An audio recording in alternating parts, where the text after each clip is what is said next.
No mundo todo, as Supremas Cortes elas são caladas, desconhecidas, quase ninguém sabe o nome dos ministros dessas Supremas Cortes. No Brasil, as pessoas sabem quem são os 11 ministros do STF, mas não sabem quem são os 11 que vão jogar a Copa do Mundo. É sintomático num país que está doente. Pois é. Então, quero ouvi-lo sobre este assunto. Se o senhor tem alguns nomes já pensados de quais são juristas adequados para serem indicados ao Supremo Tribunal Federal, ou se não os próprios nomes, perfis que o senhor considera mais adequados para serem submetidos à sabatina e aprovação do Senado Federal? Maravilhoso. É realmente uma pergunta pertinente diante da bomba atômica política da última semana. Primeiro, muito obrigado pela oportunidade de estar aqui com você, Yuri, com a Larissa, com todo mundo, todos os espectadores da CNN, uma honra. E sendo direto na resposta, nós precisamos de um perfil legalista que não defenda os princípios conhecidos como neoconstitucionalistas, que é o que o próprio Barroso defendia, que é a ideia de que os ministros do Supremo têm que inovar, né, sair da linha de ser um jurista que analisa a Constituição e criar leis a partir das suas decisões. Isso criou boa parte das distorções que a gente vê na relação entre judiciário e legislativo. Então, figuras que defendem uma perspectiva clássica por parte do judiciário é o básico, sem escritórios de familiares ligados a eles, sem vontade de participar do debate público, altamente discretos, nenhuma vaidade, nenhuma vontade de aparecer em redes sociais. Isso já é uma base, e obviamente um passado ilibado. Isso é a base para alguém participar de uma Suprema Corte minimamente saudável. No mundo todo, as Supremas Cortes elas são caladas, desconhecidas, quase ninguém sabe o nome dos ministros dessas Supremas Cortes. No Brasil, as pessoas sabem quem são os 11 ministros do STF, mas não sabem quem são os 11 que vão jogar a Copa do Mundo. É sintomático num país que está doente. Pois é, talvez hoje em dia até o Carlo Ancelotti saiba quem são os 11 do Supremo e ainda está definindo ali o seu... Mas, Lari, antes só de passar a palavra para você, deixa eu só perguntar mais uma coisa aqui para o pré-candidato, para o Renan, porque diante do que aconteceu, também a gente percebeu um protagonismo não só do judiciário, que você já apontou como uma crítica, que o senhor já apontou como crítica, mas do próprio Senado.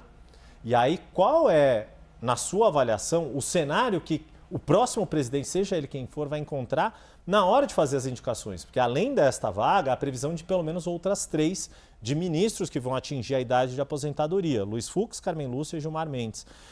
Como é que, na sua avaliação, vai ser vai se exigir do futuro presidente articulação política para trilhar um caminho viável para aprovação, porque no fim das contas é disso que se trata, indicar um nome que tenha a viabilidade de ser aprovado pelo Senado que for eleito em outubro deste ano. Yuri, a gente tem uma guerra institucional. É uma guerra institucional entre legislativo e judiciário, pelos motivos mais diversos, e por vezes a gente vê alianças entre eles. O que mais se comenta é uma aliança entre uma parte do STF e parte dos senadores, ontem pela derrubada, anteontem, pela derrubada do Messias, somado também à derrubada da CPI do Banco Master. Tá? A CPI do Banco Master, ela seria na prática um problema para ministros do STF e para membros do Senado. Basta ver que o Alcolumbre ele está envolvido, a começar pelo barrigão dele, com o escândalo do Master. O Alcolumbre é uma figura que tem muito medo dos desdobramentos. Basta ver a questão previdenciária do Amapá, né? O Amapá comprou, através da sua previdência, títulos nem um pouco limpos do Banco Master. Então, há também nomeações na CVM que envolviam indicações do próprio Alcolumbre. Então, você tem uma relação de tensão e de aliança entre o STF e o Senado. E, na verdade, Poder Executivo, Legislativo e Judiciário, hoje eles estão em conflito nas atribuições, mas unidos na luta pela impunidade. Então é meio paradoxal. Às vezes eles vão se unir e às vezes vão se separar. Qual a função do próximo presidente da República? É alguém que tem que ter autoridade e projeto de Brasil. Projeto de Brasil e saber o que quer. Olha, eu vou chegar lá, primeiro dia eu vou enfrentar o crime organizado, eu vou fazer um pacote de reformas fiscais e eu vou diminuir o poder do Centrão. Essa é a minha plataforma. Sei qual é a minha plataforma, sou uma pessoa limpa, aí eu tenho como prerrogativa resolver essa briga institucional entre os poderes. E colocar na caixinha, o judiciário onde precisa ser colocado na caixinha, usando o Congresso e colocar o Congresso na caixinha quando necessário. Um exemplo claro, o Flávio Dino, que é uma figura política que está do outro lado, né, eu não concordo com ele nas premissas dele, ele está fazendo um trabalho que é importante em fiscalizar as emendas parlamentares de boa parte dos corruptos, dos bandidos que controlam o Centrão. Pois bem, não teria problema algum em me aliar com o Flávio Dino no enfrentamento político aos crimes que são cometidos usando parte do orçamento brasileiro. Mesma coisa me aliar com o Senado quando for para colocar o STF na caixinha. Larissa Rodrigues, o pré-candidato Renan Santos te escuta aqui. Tudo bem, pré-candidato? Boa tarde. Obrigada por aceitar nosso convite. O senhor tem uma força muito grande nas redes sociais, né? Muitos seguidores e tem sido o seu principal canal de comunicação com o eleitor. E eu gostaria de saber como o senhor pretende chegar às pessoas que não usam muito esse canal, as pessoas mais velhas, que não têm redes sociais. Como o senhor tem pensado em trabalhar o seu nome, né, para torná-lo mais conhecido no Brasil todo, diante de uma eleição onde cada voto, ao que parece, será essencial? Perfeito, Larissa. Esse é o grande desafio. Eu sou presidente de um partido que foi fundado em novembro do ano passado. É um partido formado majoritariamente por jovens e pessoas que se uniram através das redes sociais para construir uma alternativa para o Brasil. Isso é o meu partido, isso é uma missão. O que nós pudemos fazer até agora? Eu convenci os mais jovens, ou seja, as pessoas que nos acompanham, a nos ouvir e a apoiar o projeto. E aí a pesquisa Atlas me coloca já com quase 24% entre o público de 16 a 24 anos, em alguns cenários com 11 a 14, no público de 25 a 35. Ou seja, é uma força muito grande. No recorte homens desse público de 16 a 24, eu estou em primeiro nas pesquisas. Então é um sintoma, isso está funcionando. Quem não me conhece? De fato, as pessoas mais velhas e uma parte importante do público feminino. O que eu já estou fazendo, que está começando a quebrar esse problema, é um trabalho extenuante de rodar o Brasil de carro e passar em todas as cidades que eu puder e em todas as rádios ser sabatinado igual eu estou fazendo aqui na CNN. Então, quando eu vou numa rádio no interior do Maranhão, no interior do Ceará, no interior de Santa Catarina, eu topo ouvir todas as perguntas, sou muito claro, sou muito aberto, sou muito honesto e apresento minhas propostas. É o que acontece. Naquela comunidade, pessoas mais velhas têm o primeiro contato comigo e aí elas vão me seguir nas redes sociais e a gente começa esse ciclo. Então, eu sou muito confiante em ser escrutinado e sabatinado pela imprensa, e não importa se a imprensa é um veículo grande nacional como a CNN, como um veículo pequeno numa cidade do interior do Maranhão. Eu acho que respeitar esse papel da imprensa vai fazer com que eu seja conhecido pelos mais velhos, e aí eu vou aos poucos quebrando essa barreira. A única coisa que me breca um pouco é eu não sou rico, não tenho o jatinho que os meus concorrentes têm, eu tenho que fazer isso de carro. Então eu furei pneu no Maranhão, é uma aventura meio que um rally, conhecer o interior do Brasil.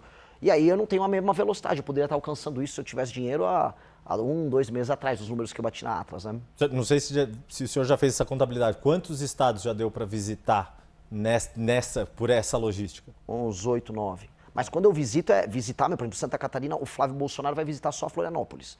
Eu rodei de Chapecó a Tubarão e foi só metade de Santa Catarina, eu fiz tudo de carro. Então, Maranhão fiz ele inteiro, né, o estado todo de carro. Eu gasto uma semana inteira visitando o estado. A questão da Larissa e a sua resposta me chama a atenção, ou me faz aqui colocar uma outra questão que eu queria ouvi-lo. Como o senhor disse, o Missão é o partido mais novo, mais jovem fundado do Brasil, embora o MBL tenha uma trajetória já de mais de uma década, né? O momento em que o MBL surgiu e se tornou nacionalmente conhecido foi ali no processo de impeachment da então presidente Dilma Rousseff. Tiveram um papel crucial, inclusive com articulação, na época, com o então presidente da Câmara, Eduardo Cunha, que era quem tinha que assinar a abertura do processo, etc. A fundação do partido, ela era essencial para ter uma candidatura como a sua, ou queria entender o que são as semelhanças e diferenças da atuação do MBL com a Missão. É claro que a questão ideológica, né, isso é igual, mas o que muda numa atuação de um movimento social, de redes sociais, como o senhor já explicou, e passa a ser no CNPJ partido? Tem uma série de outras questões, obrigações, deveres. E quais são os objetivos do Missão? É crescer igual os demais partidos, no sentido de poder ter acesso a fundo partidário, tempo de campanha na televisão, ter essa participação institucionalizada como os demais partidos? Yuri, eu vou responder usando o exemplo disso aqui que está na nossa mão no celular. O público da CNN é um público qualificado, tá? Então há muitos empresários que vão entender. A Apple, que é o exemplo que eu coloquei aqui, ela sempre trabalhou a ideia de fazer o software e o hardware. Então, elas fazem o sistema operacional do computador e dos celulares e o celular em si. E quando você coloca o sistema operacional junto com a máquina, o funcionamento é melhor, há uma elegância de design, tudo é melhor para a experiência do usuário. Do ponto de vista político, eu tenho que juntar as ideias, então eu criei a segunda maior revista de política e cultura do Brasil, que é a Valete, um aplicativo, uma rede social própria para criar novas ideias. Nós criamos o Movimento Brasil Livre, onde a gente experimenta essas ideias através do ativismo, e o Partido Político Missão, em que nós institucionalizamos essa ação política. Então, toda a experiência da pessoa que vive as nossas ideias, ela é uma experiência que faz sentido, ela é coerente. Ela participa da produção das ideias, das discussões, dos fóruns de debate, ela vai para a aplicação nisso no mundo real, fazendo ativismo. E eu acho que ser um político sem antes ter sido um ativista é como jogador de futebol que não participou da categoria de base. Você tem que aprender a protestar na sua cidade, pressionar um vereador no teu município. Se você não fez isso, você vai ser um político incompleto. Então, e ao mesmo tempo, você nunca vai ser apenas um ativista se você quiser mudar o Brasil. Você tem que entrar no jogo político, participar das eleições, vencer eleições, participar de debates. Então, agora nós temos condições de fazer isso. E havia uma demanda, tanto que a própria pesquisa Atlas demonstrou que o Partido Missão, com apenas 5 meses de vida, já era o 4º partido favorito dos brasileiros. Então, havia uma demanda reprimida por um projeto desses. Então, nós estamos entregando um projeto que é completo e, nesse sentido, o futuro para a gente será muito diferente do futuro da maior parte dos partidos brasileiros. Por que eu falo entre aspas? Porque eles não são partidos, são legendas. Se o Kassab vem aqui participar de um debate, uma discussão com você, Yuri, ele vai falar sobre como ele pode ou não apoiar o governo Lula, ou pode não apoiar o governo Tarcísio, ou seja, o Kassab não tem um partido. Ele tem uma legenda que ele troca favores com os outros. Nós temos um partido, e isso é diferente. E aí eu respeito ainda quem é partido. Eu posso discordar essencialmente do PSOL. Mas é um partido, eles têm ideias e defendem as ideias deles. E aí eu quero participar do debate público enfrentando eles. Quem mais são partidos na sua avaliação? O PT é um partido. O PT é um partido de verdade, é um partido corrupto, é um partido com práticas criminosas ao longo da história dele, mas ele é um partido, ele defende teses, defende ideias, é oposição aos adversários dele. Agora, eu falar que MDB, PSD, PL, PP, União Brasil são partidos, isso é piada. Tanto que no Maranhão eu visitei cidades que eram administradas por todos eles e todos faziam campanha pro Lula. Entendeu? Então qual o sentido disso? Não tem sentido. Missão aceita? Então você já sabe. Se inscreve e dê o like para acompanhar.